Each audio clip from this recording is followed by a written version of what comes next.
সচিবালয় সহ বিভিন্ন ক্ষেত্রে দুর্নীতি বাড়লেও দুর্নীতিবাজদের ধরতে সরকারের আগ্রহ নেই বলে অভিযোগ করেছেন বিএনপি স্থায়ী কমিটির সদস্য গয়েশ্বরচন্দ্র রায়।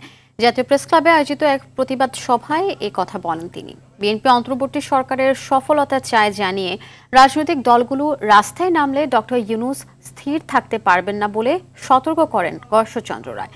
সংস্কারের জন্য উপদেষ্টা পরিষদের যোগ্যতা ও সদিচ্ছা নিয়ে প্রশ্ন তুলে বিএনপি প্রণীত ৩১ দফা থেকে সংস্কার নির্ধারণের আহ্বান জানান তিনি। সচিবালয় বলেন আর বিভিন্ন প্রকল্প ডাইরেক্টরদের অফিস বলেন, দুর্নীতি আগের থেকে পার্সেন্টেজ বাড়ছে। দুর্নীতিবাজদের যে ওনারা কিছু বলবে, টাকা তো ওনারাও প্রয়োজন, কি করে ধরবে?